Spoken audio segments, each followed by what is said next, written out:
Гөлсинә Галимуллина. Кояшлы дала кызы.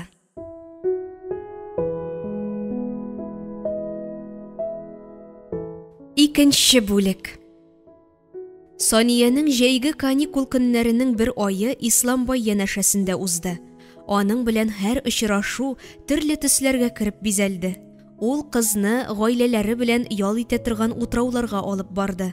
Дөньядагы иң тәмле җимешләрне куагыннан өзеп ашатты. Сөйгәненә булган саф мәхәббәтен моңлы җырларына кушып сөйләде. Исламбай җыр сузганда бакчадагы кошлар да тынып калды. Сания егетнең үзенә генә түгел, хәтта җырларына да гашыйк булды. Аңа кушылып җырлый башлагач, үзенең дә тавышы, моң чишмәсе ачылды. Җәннәт бакчаларында, чәчәк аллеялары арасында икесе бергә җырлый-җырлый җитәкләшеп, бәхетле көннәр уздырдылар. Университетта уку башланды. Әти-әнисеннән 10 хатына бер җавап юк. Саниянең күңеле тынычлыгын югалтты. Күңеленә шомлы уйлар керә башлады. Исламбай берничә тапкыр икебез бергә кайтып Фатиха алып килик дип ялварып сораса да, кызның андый адымга барырга тәвәккәллеге җитмәде. Вахтыда утыручы Сара апасына да хат килергә тиешлеген әйтеп куйды. Тулай торак ишегеннән керүгә аның кулына карый. Бүген ниһаять Сара аңа әнисе кулы белән язылган конверт тоттырды. Сания хатны күкрәгенә кысты, Сараның битеннән үбеп алды. Тулай торак каршындагы эскәмиягә барып утырды да ипләп кенә ачты. Шакмаклы дәфтәр битенә язылган хатның беренче битендә Саниягә сәлам тапшырырга кушкан туганнарының исемлеге тезелгән. Аннары үзләренең һәрберсе турында аерым-аерым язган. Иң соңгы җөмләсен укыгач, кәгазь бите Саниянең кулын пешергәндә итте. Университетта белем алган кызыбызның, мин дә, әтиең дә үзбәк балалары арттыруын теләмибез. Китәр алдыннан йөрәгеңә үтәрлек итеп аңлаткан идем югыйсә, тик анаңның сүзен тыңламагансың. Үзбәк егетенә кияүгә бирергә дип үстергән кызыбыз юк. Баймы, ярлымы, үзбәк инде ул. Үз милләттәшең түгел. Бездән Фатиха көтмә. Саниянең кулындагы хат җиргә шуып төште. Күзен әчеттереп тозлы күз яше бәреп чыкты. Үз мәхәббәте өчен көрәшә дә алмавын аңлаудан җаны меңгә телгәләнеп, сулкылдап елап җибәрде. Иреннәре берүзлексез Исламбай, Исламбай, йөрәгемне сиңа тапшырган идем инде, хәзер нишлим, синең күзеңә ничек күреним, дип пышылдады. Ул үзенең Исламбайның мәхәббәт канатындагы очыштан җиргә төшүен тойды. Авыр төшү иде бу, бик авыр төшү. Ул күз яше аша Тулай торак каршына Исламбайның машинасы килеп туктаганын күрде. Аңа каршы барырга көче җитмәде. Әнә ул килә, аның сөйгәне. Йөрәге сизә, бу аларның соңгы тапкыр күрешүләре булачак. Исламбай аның янына килеп утырды. Җирдә яткан хатны кулына алды. Саниянең йылый-йылый кызарган күзләрен күргәч, "Гүзәлкәем минем, сине кем рәнҗетте?" дип иңеннән кычып алды. Сания аңа әнисенең хатын үзбәкчәгә тәрҗемә итеп укып күрсәтте. Егет уйга калды. Узган ел әти миңа үзбәк кызы ярәште, каршы килдем. Сөйгән кызыма өйләнәм, бер генә хатыным булачак дидем. Алишер абыйны да әти ярәшеп өйләндерде, тик араларында мәхәббәт юк. Киләсе айга икенче хатынына өйләнә. Мөнирәне беләсең. Аны ярата алмаса, тагын өйләнәчәк. Ә миңа күп хатын кирәкми, син генә кирәк. Безнең милләтнең гореф-гадәте буенча кыз балага ата-анасының фатихасын, ризалыгын алмыйча кияүгә чыгарга ярамый. Бәхетсез булачак диләр. Миңа бәхетсез булсам да ярыймы? Сания аның кулыннан тотып күзенә карап әйтте. Кичер мине җанашым, яңа тормышны фатихасыз башлый алмыйм диде. Исламбай аның кулындагы сәгатен салдырды да яңасын кидерде. Иңенә күз явын алырлык матур кәшемир шәл салды. Бүләгем булсын, өметемне өзмим, барыбер минеке булырсың. Олы мәхәббәт өстеннән атлап чыгарга ярамый. Сине бер генә егеттә минем кебек саф сөю белән сөя алмаячак. Мин синең, син минем беренче ак мәхәббәтем. Аның һәр сүзе Саниянең йөрәгенә бәлзәм булып тамды. Ул үзен гомере буе шушындый матур сүзләр ишетеп яшәрмен дип хыялланды. Яшь йөрәкне мәхәббәт җилкендерде.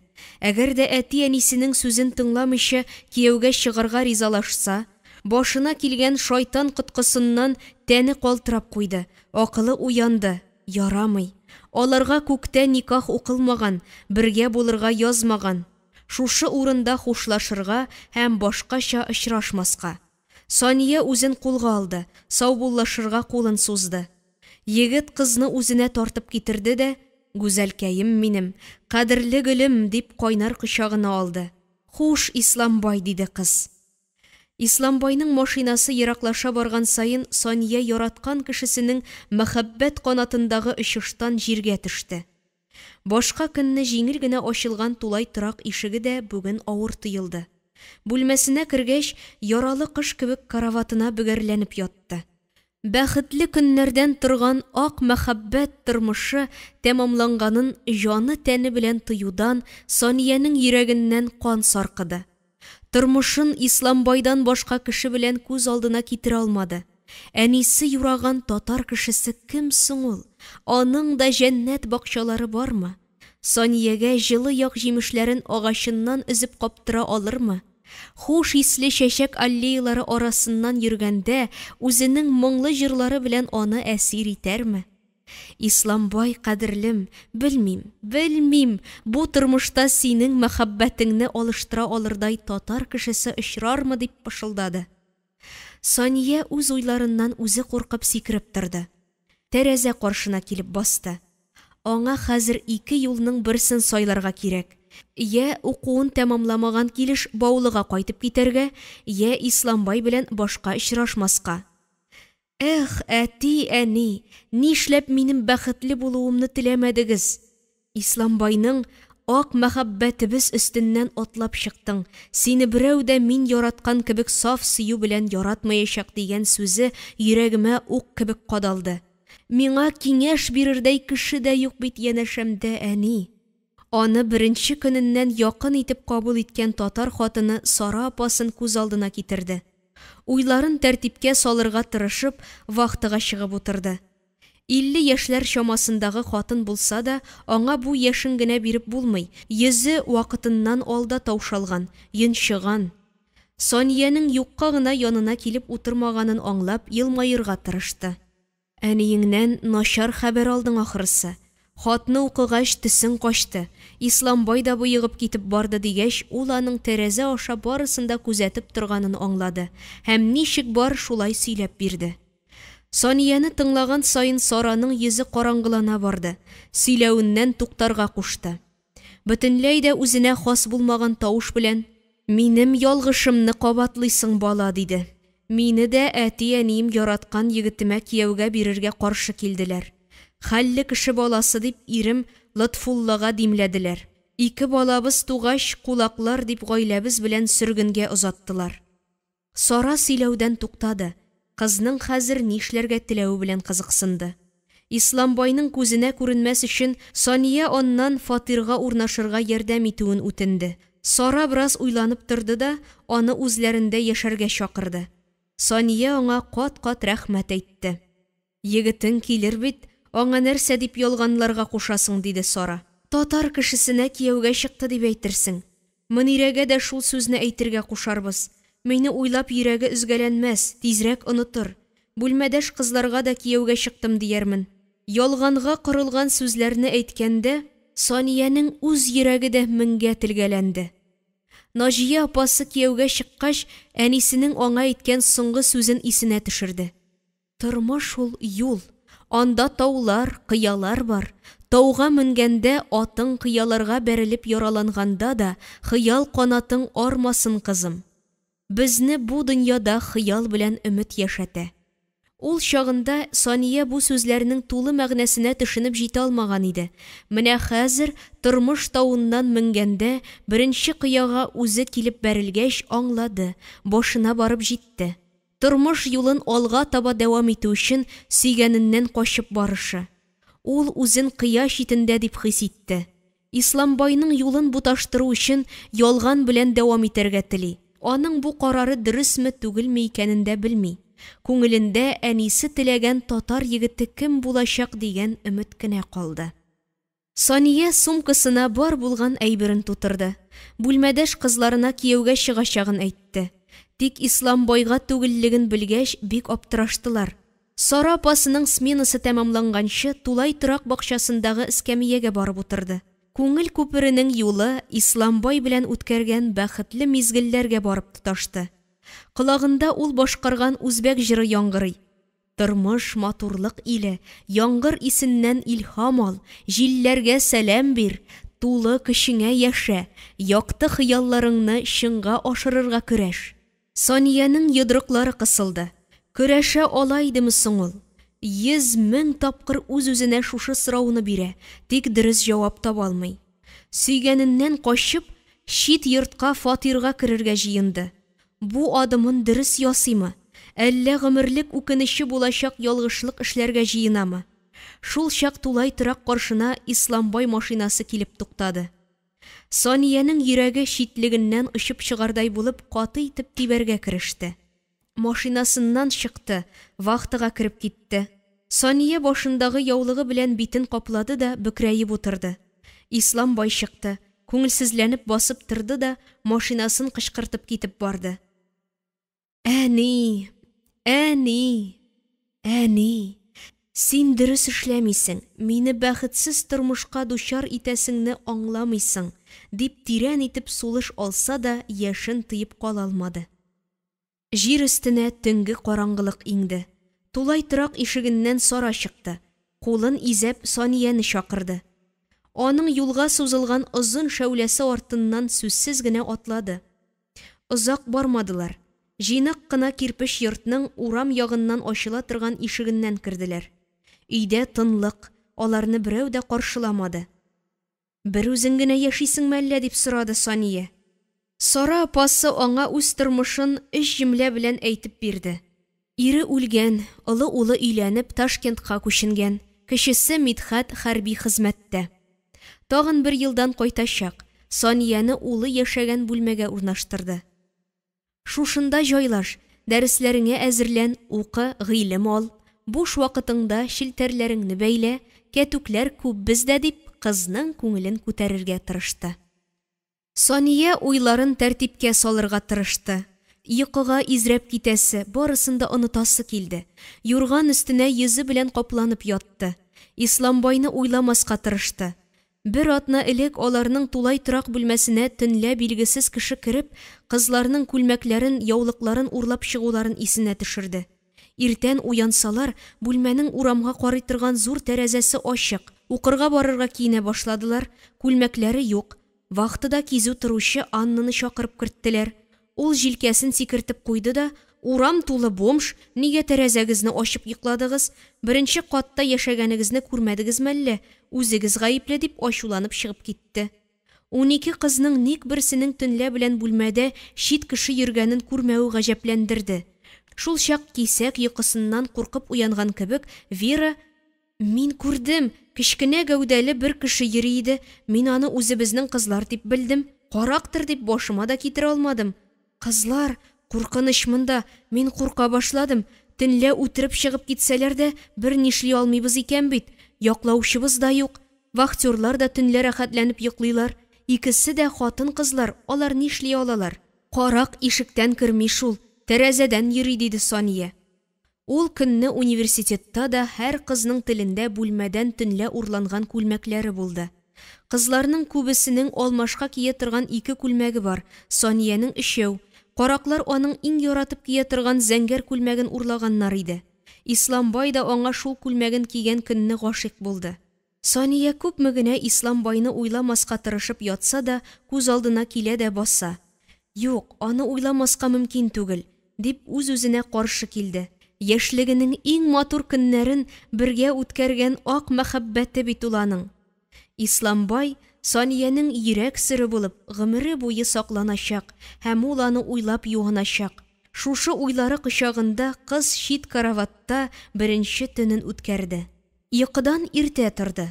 Урамда Исламбай танымаслык итеп киенергә кирәклеген уйланып утырганда ишеген шакыдылар. Кер, Сара апа, күптән тордым, диде. Дөньяның әшесен төшесен үз башыннан кичергән хатын аның янына килеп утырды. Кичә шул кадәр кызгандым Исламбайны. Кияүгә чыкты дип әйтергә телем әйләнмәде. Апасы янына Сәмәркандка китте дигәч, башта гаҗәпләнеп торды. Аннары кайчан кайтыр икән дип сорады. Бөтенләйгә китте, дидем. Сания балакай, уйлыйм да шундый акыллы, җитеш тормышта яши торган егеттән качалармы? Бәхеткәйләрен генә булса ярар иде. Сания авыр сулап куйды да урыныннан торды. Сара артыннан юыну бүлмәсенә чыкты. Бит кулларын юды, аннары кукуруз оныннан пешергән көлшә белән иртәнге чәй ичте. Укырга барырга әзерләнде. Матур күлмәге өстеннән юка гына бер кәнчек ябынды, битен күзе генә күренә торган итеп пәрәнҗә белән каплады. Университетка кергәч, бер кәнчеген сумкасына салып куйды. Курсташларына үзенең дини кануннарны үтәп яши торган кешегә кияүгә чыкканын әйткәч, берсе дә артык сорау бирмәде. Урта Азия дини як икәнен барысы да яхшы белә. Сания бар күңелен югары математика фәнен тирәнтен үзләштерүгә багышлады. Бишлегә укыган студентларга стипендия бирелүдә аның өчен зур терәк. Ул шул акчага үз көнен үзе күрде. Әз генә буш вакыты булса, шилтәр бәйләде, аны курсташ кызларына сатып акчага әйләндерде. Сара апасының йортында тәртиптә тотты. Бакчасында эшләде, ашарга пешерде. Әнә шундый мәшәкатьләр белән кайнашып, укуның ярты елы узып китте. Университетта аның битен пәрәнҗә белән ябып йөрүенә дә күнектеләр. Бу ширмалар аңа Исламбайның күзеннән ерак тору өчен кирәклеген үзе һәм Сара апасы гына белде. Ә бит егет аның яныннан берничә тапкыр машинасы белән үтеп китте. Сания үзен танымады дип тынычланды. Бүген тукыма кибете яныннан узганда, үзе артыннан кемдер күзәтеп килгәнен йөрәге белән тойды. Исламбай бүләк иткән кул сәгатен салып, сумкасына шудырды. Пәрәнҗәсен күз төбенә кадәр күтәреп куйды. Кызу атларга тырышты. Саралар урамына борылгач, «Гүзәлкәй, Саниямы син?» дип эндәште. Сания атлавын дәвам итте. «Гүзәл кыз, синең белән танышырга телим. Синең күзләрең минем сөйгәнемә охшаган». Сания инде кайтып җитте. Җил капканы этеп керергә генә кирәк. Узып китте дә борылып карады. Исламбай күренмәде. Кире борылып килде. Кайту белән караватына барып капланды. Исламбай белән очрашканда, йөрәкне ярсып бәргәләнеп тибүеннән ничек тыярга? Гомумән, хатын-кызда андый көч буламы икән? Сания үзенең эчке халәтен бер хакыйкатькә буйсындырды. Исламбайга кире юл юк. Аңла, Сания, аңла шуны. Бу тормыш юлын син үзең сайладың.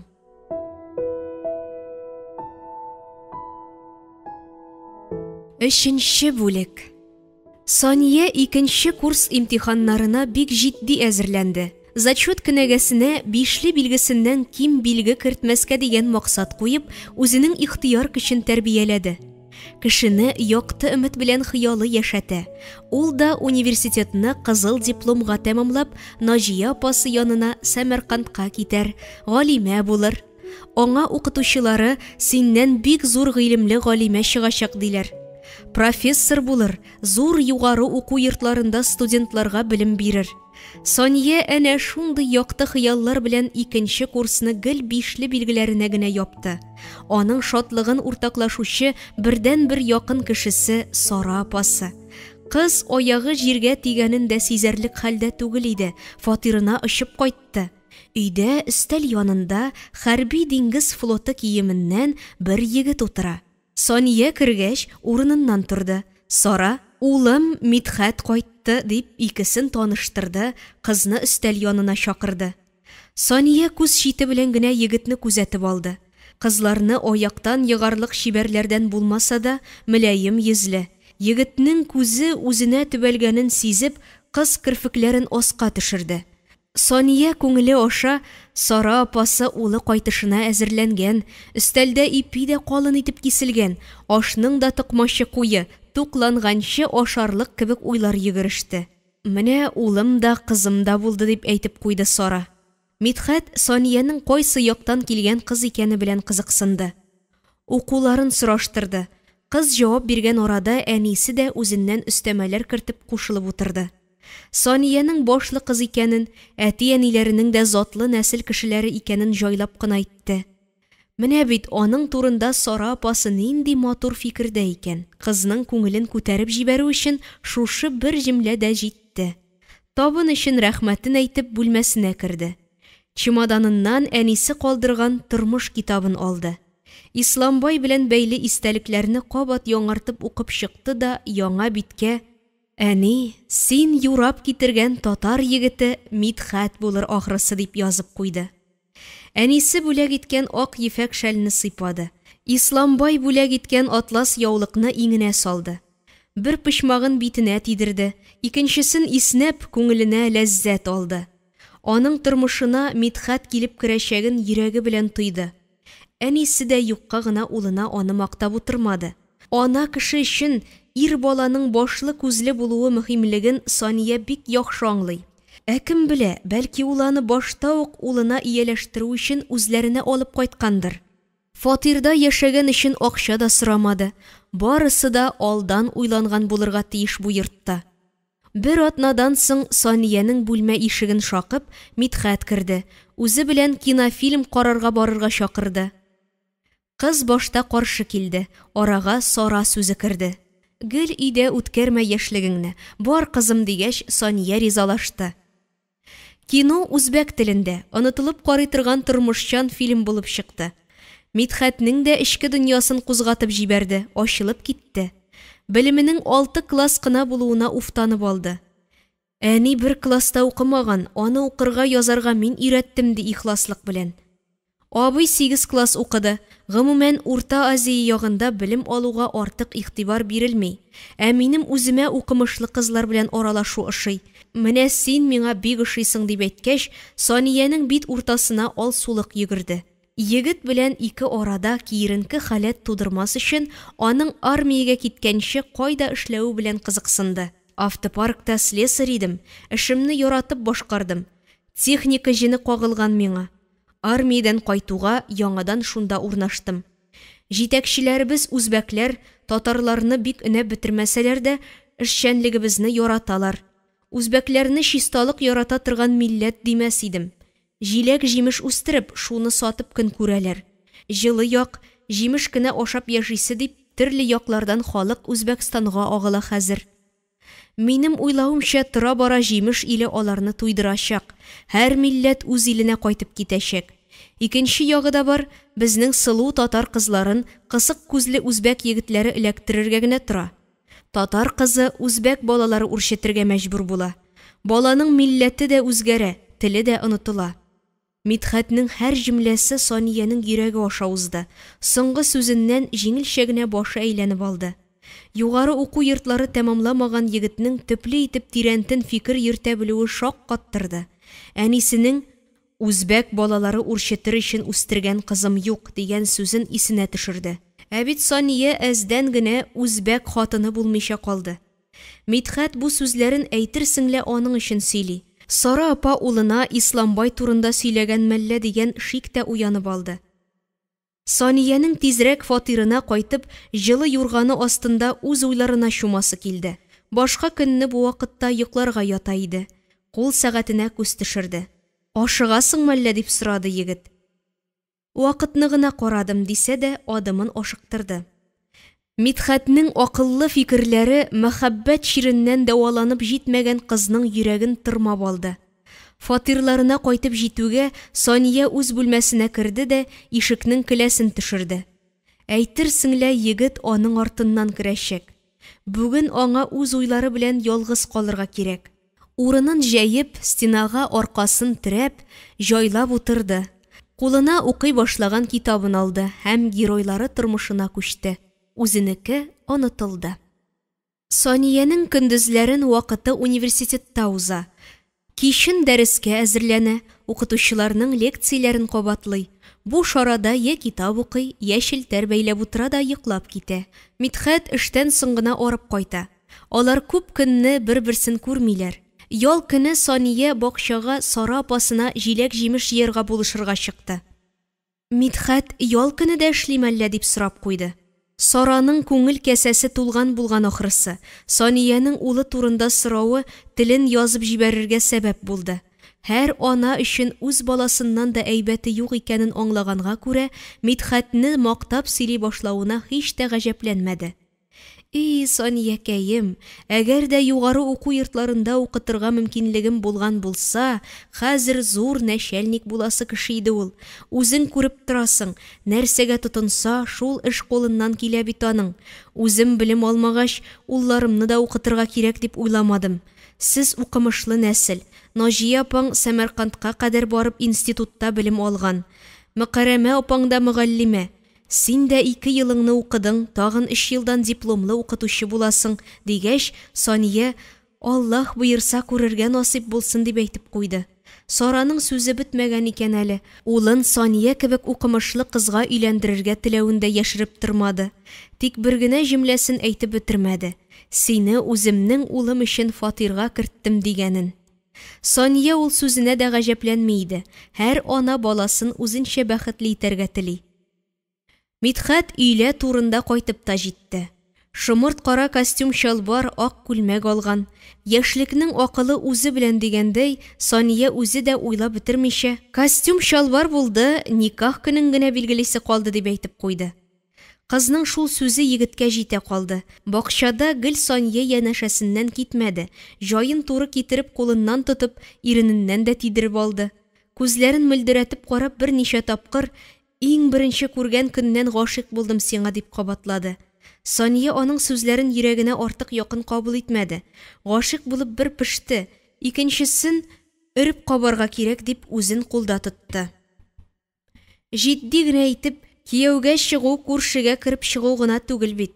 Әти-әни фатихасын сорап хат язарга кирәк. Алар ризалык бирсә уйлармын диде. Мидхәт батырайып кызның биленнән кычып алды. Үзең миңа кияүгә чыгарга ризамы? Сания кисәк бирелгән сораудан югалып калды. Бүген генә риза дип әйтә алмыйм, вакыт күрсәтер. Шул көннән соң Мидхәтнең кызга мөнәсәбәте үзгәрде. Ул аңа акчалар бирә башлады, шилтәр бәйләргә кәтүкләр алып кайтты. Сөйгәненең мәхәббәтен яулау өчен һәр мөмкинлектән файдаланды. Әти-әнисеннән татар кешесенә кияүгә чыгуына фатиха биргән хат килде. Бер ай эчендә Саниянең тормышы хәл ителде. Сара йортына мулла чакыртып, улы белән киленен түр башына утыртып никах укытты. Барысы да шундый тиз булды, Сания фатирчы кыздан киленгә әйләнде. Сара апа дип әйтергә ияләшкән телен әнкәйгә үзгәртте. Үзе генә йоклаган бер кешелек тимер караватта хәзер Мидхәт тә сыя. Тормыш күнегелгән ритмда дәвам итте. Иртән кайнанасы белән ире эшкә китә, ул укырга бара. Кияүгә чыккач та битенә пәрәнҗә каплап йөрүен дәвам итте. Ни өчендер үзен һаман да Ислам байга танытасы килмәде. Егет күңелендә Сәмәркандка күченеп киткән булып каласы килде. Сания хәзер аны уйламаска, Мидхәткә ияләшергә тырышты. Бүген укырга барганда башында шушы уйлар йөгерешеп алды. Бу уйлар аңа ияреп аудиториягә керергә тиеш түгел. Аның башы бары тик белем алуга гына юнәлдерелгән. Бары тик белем. Сара төнге сменада эштә. Мидхәт нишләптер соңарды. Иртәгә бирәсе зачетка әзерләнеп утырганда кисәк күңеле булгана башлады. Су ичеп карады, ул да ярдәм итмәде. Ул да булмады, укшы таук башлады. Тизрәк юыну бүлмәсенә керде. Кичкә ашаган бар ризыгын чыгарып бетергәч, җиңел булып калды. Күңеле аша авырга уздым микән әллә дигән сораулы уй узды. Шул вакыт Мидхәт кайтып керде. Саниянең агарынып киткән йөзен күреп сәбәбен сорады. Ярамаган ризык ашалгандыр дип бу теманы дәвам итмәде. Мидхәт хатынын каршына утыртты. Үзен 3 елга чит республикага эшкә җибәрәчәкләрен әйтте. Сания күзен зур итеп ачып, 3 елга дисеңме? Бик күп була түгелме соң ул, дип гаҗәпләнеп, эшемне 3 елга сузмам, иртәрәк кайтып китәрмен. Нинди эш соң ул? Автопарклар буенча яңалыклар өйрәнәбез. Иремнең яңалыклар өйрәнеп кайтуына мин каршы түгел. Кайчан китәсең? Шушы атнада. Яңа өйләнешкән ир белән хатын өчен 3 елга аерым яшәүне кабул итү җиңел түгел иде. Тик Сония иренә мәгънәсез сораулар биреп борчымады. Булай да 13 яшеннән эшкә керешкән, чит республикага яңалык өйрәнергә җибәрелә икән, моңа куанырга гына кирәк дип үз-үзен юатты. Сония иртән ашагач тагын укшыды. Университет ашханәсендә ашарга курыкты. Якындагы гына хастаханәгә барып гинекологка күренде. Ул аңа авырга узганын әйткәч, нишләптер куанмады. Өлкән яшьтәге табибәгә иренең 3 елга эшкә китәсен, үзенең студент икәнен әйтеп күрсәтте. Табибә аның кулыннан тотып күзенә карап торды да: "Син бик гүзәл хатын. Үзегез кебек шибәр кызыгыз туар, бәлки нәсел дәвамчыгыз улыгыз булыр. Әгәр дә беренче балагызны алдырсагыз, башкача бала тудыруга гарантия бик аз. Сирәк очракта гына яңадан балага узалар" дип йомшак итеп, җайлап кына аңлатып күрсәтте. Мидхәт аның кайтуын йөрәге сизгәндәй капка төбендә көтеп алды.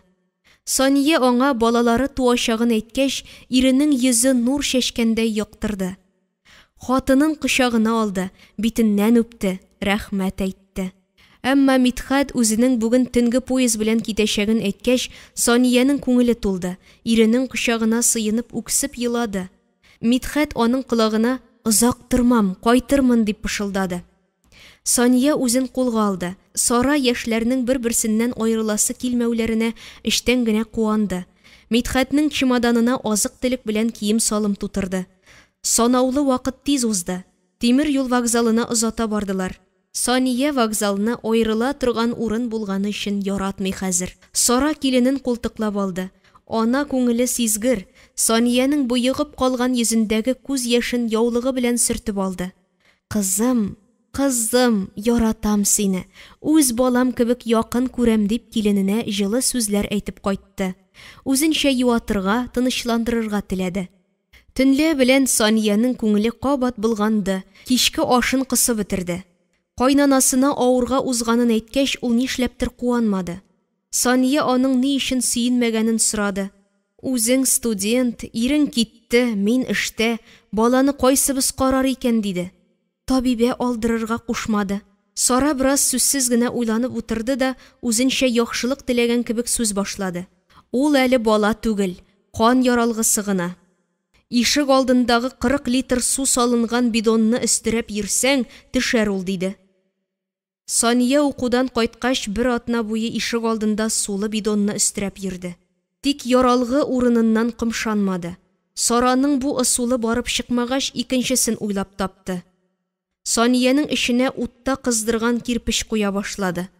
Монысының да ярдәме тимәгәч, башкача тырышмады. Яшәргә туган бала бу дип Сонияны тынычлыкта калдырды. Бала туар көн якынлашты. Сара киленен мунчага алып кереп үзе юындырды һәм тудыру бүлегенә китерде. Таң алдыннан дөньяга кыз бала аваз салды. Баланы икенче көнне имезергә керткәч, йөзендәге кызыл тапны күреп, Сония телсез калды. "Кызу кирпечнең изе синең битеңдә калган балам. Минем гаибем түгел" дип сулкылдап еларга кереште.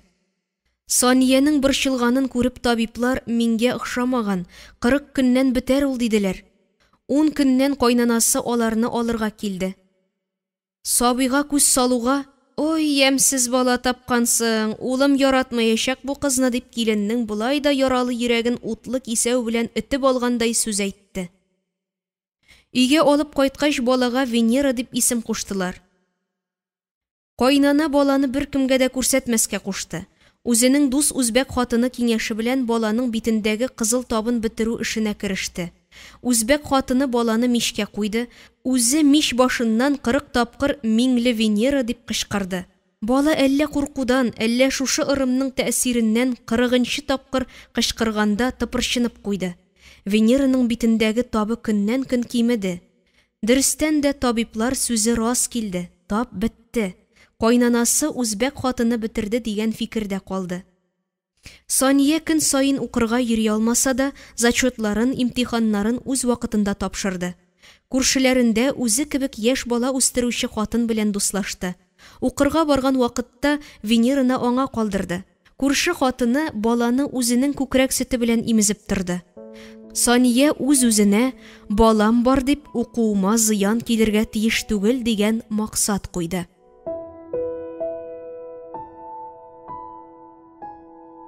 3 елга киткән Мидхәте ел ярымнан кайтты. Әтисен кызы Венера тәпи йөреп каршы алды. Тормыш яңадан үз җаена дәвам итте. Венераны балалар бакчасына тапшырдылар. Саниянең икенче баласына авырга узуы кайнанасына тагын ошамады. Дипломыңны алгач та җитешер идең диде. Килененә ачу итеп оныгын балалар бакчасыннан алырга бармады. Сания кырсаклы килеш кызын күтәреп алып кайтты. Эше авыртканын иренә дә кайнанасына да сиздермәде. Баласы 7 айлык вакытта тулгак тота башлагач тудыру бүлегенә килде. Табиблар башта «Эшеңдәге балаң үлгән» дип куркыттылар. Сания «Үлмәгән, йөри бит» диде. Ул 2 килограмм авырлыктагы улын бик авырлык белән тудырды. Яшәү белән үлем арасында тартышканда табибларның «Башкача бала таба алмаячак, аналыгына зыян китердек» дигән сүзләрен ишеткәч, күзеннән кайнар яше тәгәрәп төште. Аны төнлә палатага чыгардылар. Гәүдәсендә җиңеллек тойса да, күңелендә авыр бушлык барлыкка килде. Күзен йокы басты. Кирфекләре авырайды. Сания күзен ачты. Палатага иртәнге яктылык сузылды. Ана йөрәге аша узган иң беренче уй: улым сау сәламәт микән? Нишләп һаман аның янына кертмиләр, миңа күрсәтмиләр? Шул чак кочагына 2 бала салып палатага урта яшьләрдәге шәфкать туташы керде. Хәлегез ничек? Улыгызны имза алырсыз микән? Күкрәгегезгә сөт төштеме? Дип сорады йомшак кына итеп. Күкрәгемә сөт төшмәде әле, тик улымның йөзен күрәсем килә дигәч, баланы янәшәсенә салды. Улым минем, диде ана яшь аралаш. Үз бәхетең белән туган сабый бул. Шәфкать туташы Саниягә кайнар сөтле чәй ишерде. Аллаһның мөгъҗизасы, озак та көтәсе булмады, күкрәгенә сөт төшкәнен тойды. Имшәк башын үзенең җылы сөте белән сөртеп йомшартты да ипләп кенә улына каптырды. Балага салынган инстинкт белән ул имәргә кереште. 1-2-3 тапкыр суырды. Туктады. Ирене белән янә сөт исенә тартылды. Ананың күкрәк сөте аша балага яшәү көче салынды. Тудыру бүлегеннән улын алырга Мидхәт килде. Мусаевлар нәселенең дәвамчысы туды дип кулына алды. Исеме Әсхәт булыр диде. Саниянең тормыш китабына тормышымның авыр чоры, университетта соңгы елым, кызыл диплом аласым килә. Тик күкрәк баласын калдырып дәрескә йөрү үзе олы сынау. Әллә укуымны 1 елга кичектереп торыйм микән дигән җөмләләр язды. Шушы ук сүзләрне Наҗия апасыннан киңәш сорап хат итеп язып җибәрде. Наҗиядән җавап тиз килде. Диплом алганчы Әсхәтне Сәмәркандка үзләренә китереп торырга кушкан. Шушы хат Саниянең күңелен кузгатты. Аны ире дә кайнанасы да барыр юлыннан туктатмады. Ул алдын-артын уйлап тормады, 1 атна эчендә әзерләнде дә поездга утырып апасы янына китеп барды. Венерасын өйдә калдырды. Саниягә үз-үзен аңлар өчен дә Сәмәркандка бару кирәк булган. Наҗия апасын сагыну хисен тыеп кала алмаганга да килде ул монда. 2 кыз туган 3 көн, 3 төн бергә булдылар. Апасының иңенә башын салып ничә еллар буе җыйналган уй сагышларын таратты. Тормышының һәр көнен сөйләде. Берәүгә дә әйтә алмаган йөрәк серләрен шиште. Диплом алуга Баулыга кайтып китәчәген дә әйтте. Мидхәтнең бик еш командировкаларга чыгып китүен, аңа артык ышанырга ярамаганын да ычкындырды. Күңелендә җыйналган тормыш юшкыннарының яхшысын да, начарын да сөйләде. Наҗия апасы сеңлесенең һәр сүзен илтифат белән тыңлады. Хәтта иреңә яратып кияүгә чыктыңмы дигән сорауны да бирде.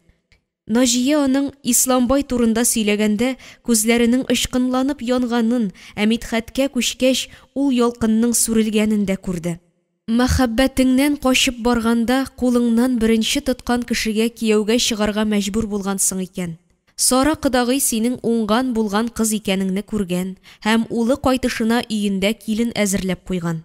Хәзер артка юл юк. 2 балагыз булган. Диплом алганчы улыңны миңа калдырып тор, диде. Сания кочагында утырган 6 айлык улына карады.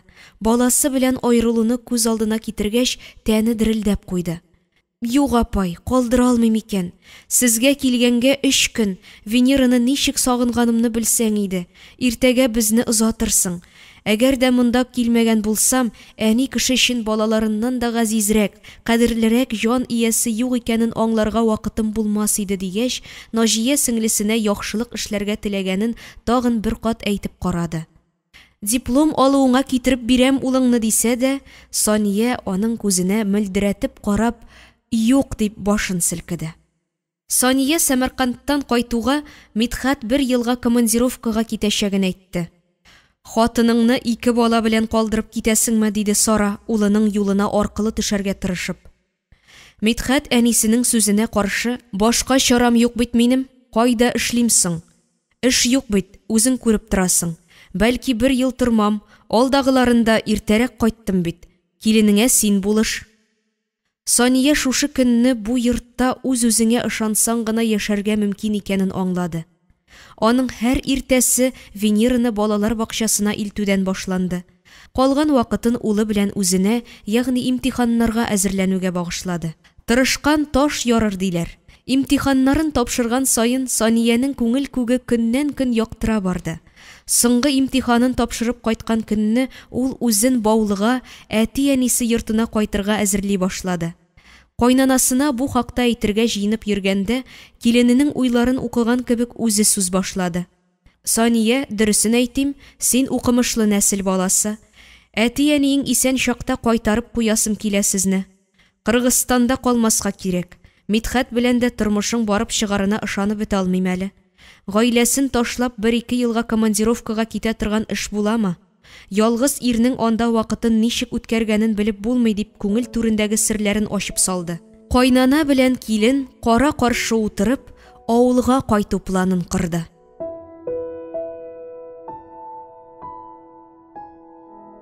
Дүртенче бүлек. Ош дәүләт университетын 5-ле билгеләренә генә тәмамлаган диплом алган көне Саниягә теле белән әйтеп аңлатып булмый торган бәхет китерде.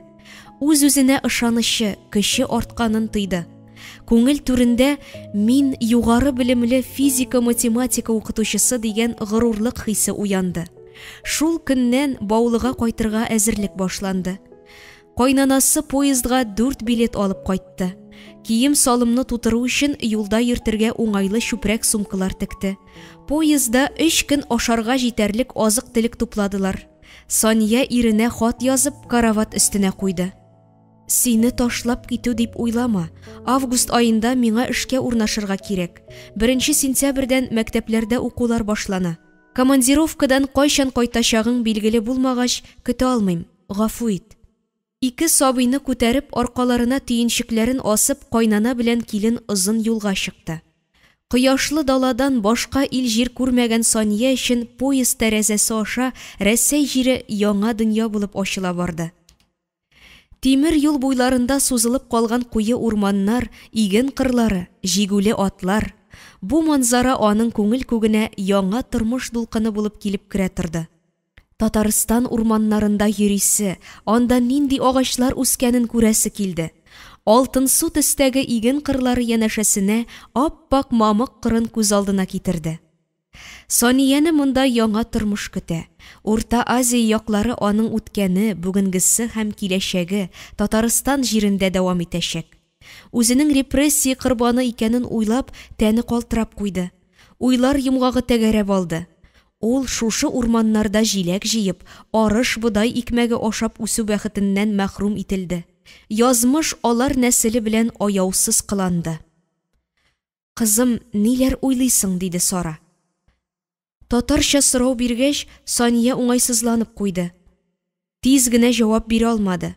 Кайнанасы белән нишләптер гел русча аралаштылар. Аның күптән татарча сөйләшкәне юк икән бит. Соравыңны аңлыйм. Сөйләшергә сүзләрне оныттым, дип русча җавап бирде. Яңадан исеңә төшерерсең, авыл җирендә русча сөйләшмиләр. Сиңа кыенрак булыр инде, диде Сара, үзе дә уңайсызланып. Саниянең тел мәсьәләсе турында моңарчы уйлап та караганы юк иде. Рус мәктәбенә эшкә җибәрүләрен сорармын, диде. Алдан борчылып куймыйк әле, кызым, барысы да җайланыр. Алдагы станция Бөгелмә, чыгарга әзерләнә башлыйк дип сүзне бурып җибәрде. Бөгелмә тимер юл вокзалында аларны берәү дә каршыламады. Хатым килеп җитмәгән дип нәтиҗә ясады Сания. Әнисенең Бөгелмә автовокзалыннан Баулыга автобус йөри дип язганын исенә төшерде. Юлга чыксаң, мәрхәмәтле кешеләр очрап тора. Бер хатын-кыз аларның тиенчекләрен күтәрешеп, автовокзалга кадәр озатып куйды. Автобус Баулыга таба кузгалды. Сания тәрәзә аша Татарстанның иген кырларын, колхоз терлекләре асрала торган фермаларны күзәтеп кайтты. Болын тулы сыер сарык көтүләрен күрде. Әти-әнисе авызыннан колхоз дигән сүзне күп ишетте ул. 2 сәгатькә якын кайтты автобус. Әти-әнисенең йорт адресын конверт тышына яза-яза Сания күптән ятлаган иде инде. Бер ир кешедән кайсы якка барырга кирәклеген сорады. Аска таба 2 урам төшәсез, 3-нчесе сезнеке. Ерактан кайтасыз ахрысы, мин дә шул якка таба барам дип тиенчекләрен үз кулына алды.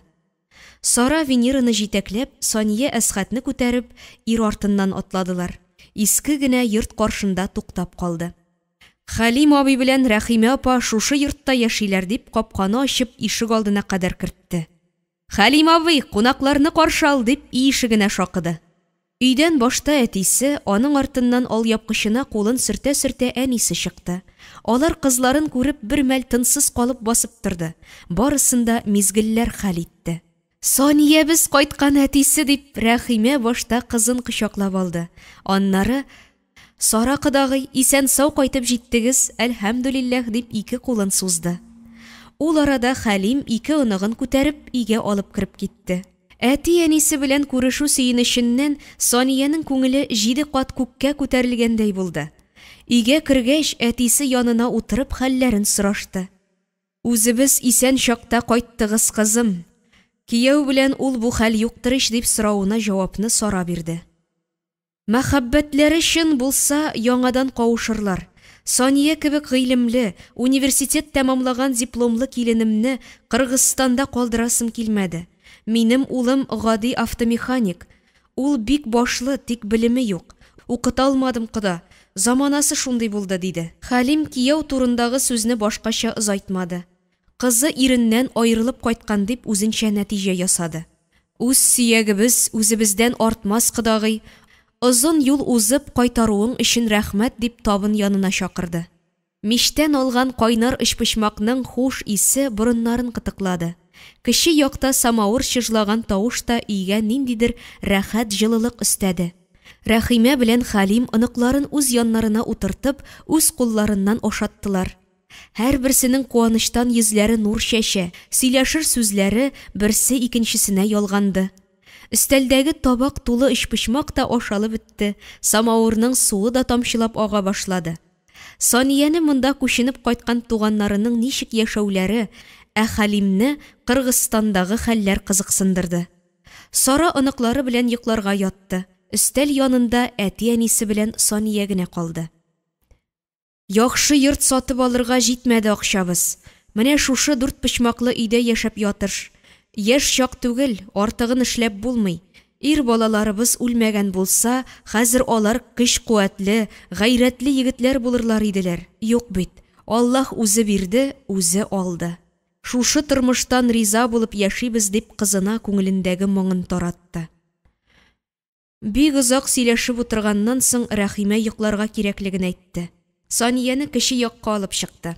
Мич буендагы киң сәкедә ястык белән түшәк өстендә изрәп йоклаучы балалары белән кайнанасын күргәч, йөзенә елмаю кунды. Каз мамыгыннан ясалган урынга яткач, Санияның тәненә рәхәт җылылык инде. Әйтерсең лә аны кемдер кайнар кочагына алды. Күзен йомуга матур төшләр күреп йокыга китәсе килде. Тик нишләптер йокысы ачылды. Бәлки гәүдәсенең мондый җылы түшәктә ятканы булмагандыр. Кыргызстан халкы мендәр дигән әйберне бөтенләй белми. Күз алдына балчык идәнгә җәелгән чыптаны, аның өстендәге келәмне кидерде. Озын юрганның башын берничә кат әйләндереп, күтәртеп куялар да, менә сиңа мендәр. Шулай йокладылар. Аслыкның катылыгы да сизелмәде. Гәүдә шуңа күнеккән иде. Ә монда мамык эченә чумып ятасың. Нинди рәхәтлек. Рәхимә кабат кызы янына килеп, «Балам, үз йортыбызга кайтып җитүеңә һаман ышанып җитә алмыйм, тешләнәм кебек тоела», дип ипләп кенә чәченнән сыйпады. Сания әнисенең кытыршы кулын тотып үз битенә куйды. Әнисе кулының җылысы гәүдәсенә таралды. Ул җаны тәне белән шушы рәхәт җылылыкка сусаган иде. Әнисенең кулын әле бер, әле икенче битенә куеп, кайнар яше белән чылатып бетерде. «Иртәгә Алла боерса мунча ягарбыз, бүген кайтасыгызны белмәдек», дип Саниянең бит алмасыннан үбеп алды да, «Йокларга тырыш балам», диде. Әнисенең чәченнән сыйпаган кул җылысына күзен йомып йокыга талды. Сания ничек яткан булса, иртән шулай уянды. Ул гаҗәеп төш күрде. Имеш, авылга Рәсүлебез Мөхәммәд саллаллаһу галейхи ва саллям килгәндә, халыкка аяк киемнәре тарата икән. Сания да алырга тырыша, тик чират күп. Шул чак Рәсүлебез халык арасыннан Санияны күреп алды да, аңа бер пар аяк киеме ыргытты. Сания тотып алды һәм аягына киеп тә куйды. Күннән тегелгән ак чүәкне кигәч, өйләренә җир өстеннән очып кайтты. Саниянең күңеле шатлык, куаныч белән тулды. Күптән намаз укымаганын исенә төшерде дә, гаепле кеше кебек урыныннан сикереп торды. Кымганга җылы су салып, бакча ягындагы бәдрәфкә барып килде. Аннары пычмактагы юынгычта тәһарәт алды һәм намазга уйыды. Мөгъҗизалы төшен иртән табын янына утыргач сөйләде. «Яңа тормышың уң булыр, кызым. Рәсүлебез бүләк иткән ак чүәкне кигәч, җирдән күтәрелеп очуың, дәрәҗәле укытучы булып, яшьләргә белем бирерсең, Аллаһ буерса», диде әтисе. 15 август көнне Сания Баулы урта мәктәбе директоры янына эш сорап барды. 40 яшьләр тирәсендәге ир-ат аның сөйләгәнен игътибар белән тыңлады, дипломын да җентекләп укыды. Аннары бер укытучыны чакырып кертте дә, аңа яңа укытучы белән дәресләрен бүлешергә тәкъдим итте. Урта яшьләрдәге хатын бер директорга, бер Саниягә карап торды да, нәфрәт белән: «Быел гына диплом алган, эш тәҗрибәсе булмаган, читтән кайткан килмешәккә нишләп әле мин дәресләремне бирергә тиеш», дип ишектән чыгып та китте. Шул мизгелдә директорны да алыштырып куйгандай булды.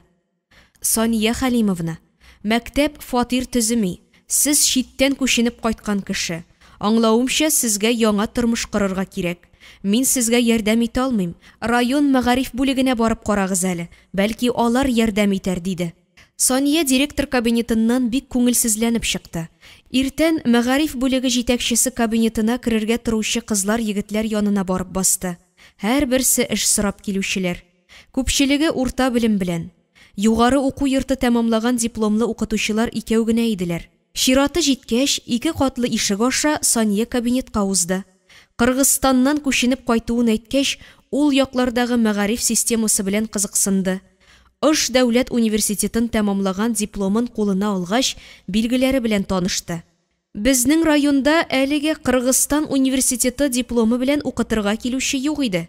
Сез беренче укытучы. Билгеләрегез дә гел бишлегенә, тик татарча бик яхшы сөйләшмисез ахрысы», дип сорады. Мөдирнең сүзе белән килешеп, Саниянең башын селкеп куюдан башка чарасы калмады. «Зыян юк, Сания Халимовна, авыл балалары русчага әйбәтрәк өйрәнерләр. Исергәп урта мәктәбенә математика һәм физика укытучысы кирәк. Яшәү өчен бүлмә бирербез. Ризамы?» Мәгариф бүлеге җитәкчесенең аңа эш һәм яшәп торырга бүлмә дә бирәбез дип әйтүе Саниягә канатлар куйды. Исергәп урта мәктәбенә укытучы итеп билгеләнгәнлеккә кулына юллама тоттырды. Дулкынланудан бит алмалары кызарып чыкты. Нинди бәхет! Ул өйләренә атлап түгел, нәкъ төшендәге кебек очып кайтты. Сания икенче көнне Исергәп мәктәбе белән танышырга барды. Директоры рус милләтеннән икән. Сания дип әйтә алмагач, София Халимовнага күчте. Мәктәпнең укыту программасы белән таныштыруны заучка тапшырды. Математика белән физикадан атнага 36 сәгать укытырга туры килә. Ризамы, дип сорады. Сания каршы килмәде. Үзе укытачак кабинетлар белән танышты. Август азагында 2 баласы һәм кайнанасы белән Баулыдан ерак булмаган Исергәп авылына күченде. Мәктәптә укулар башланды. Яшь укытучылар бер-берсе белән уртак тел табып, яшь буынга белем һәм тәрбия бирүгә җиң сызганып эшкә кереште. Мәктәптәге коллективның бердәмлеге, бер-берсенә булышырга әзер торулары Саниягә авыл җиренә тиз ияләшергә ярдәм итте. Кайнанасы балаларына вакытында ашарга әзерләде, урамга уйнарга алып чыкты. Янәшәсендә кайнанасы булуы Сания өчен әйтеп бетергесез олы терәк иде.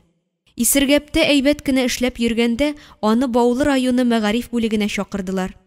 Сәбәбен белмичә баргач, башыннан нинди генә уйлар узмады. Мөдир кабинетына методист үзе алып кергәч, Сания бөтенләй кыелып төште. Нинди яманлык эшләдем икән дигән сорау җанын бимазалады. Җитмәсә, мәгариф бүлеге мөдире алар алдында озаклап телефоннан сөйләште. Трубканы куйгач, Саниягә карап сүз башлады. Бәхетле укытучы булырга ошап торасың, сеңлем. Баулы мәктәбе директоры алышынды. Математика укытучылары пенсиягә китте. Әйдә, кайтыгыз, сезне мәктәптә көтәләр дигән сүзен ишеткәч, өстеннән авыр йөк ишелеп төшкәндәй булды. Исергәп мәктәбенә дә ияләшкән идем, коллектив бердәм, диде Сания. Директор аның бу сүзенә каршы: "Беләм, барысын да беләбез. Укытучылар да, укучылар да яраталар сезне. Югары белемле укытучыны кем яратмый? Сезнең кебек яхшы математиклар район үзәгенә дә кирәк. Монда да булышырбыз."